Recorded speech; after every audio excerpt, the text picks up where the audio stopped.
Let's learn how to adjust the ISO on your Sony ZV-1 II. We'll show you 3 ways to do it.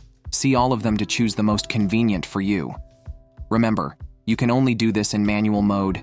In order to turn on this mode, go to the camera menu. Shooting settings. Shooting mode.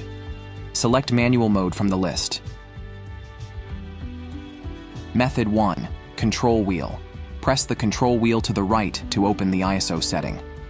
A scale will appear where you can select the desired ISO by turning the wheel. Method 2. Touchscreen. If you prefer using the touchscreen, just tap the ISO icon displayed on the screen in shooting mode. After tapping, swipe left or right to select the desired ISO. Method 3. Camera menu. Open the main camera menu by pressing the menu button.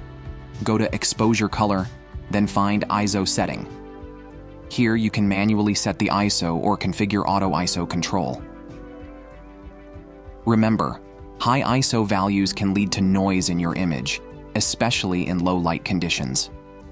Try to find the right balance between sensitivity and image quality.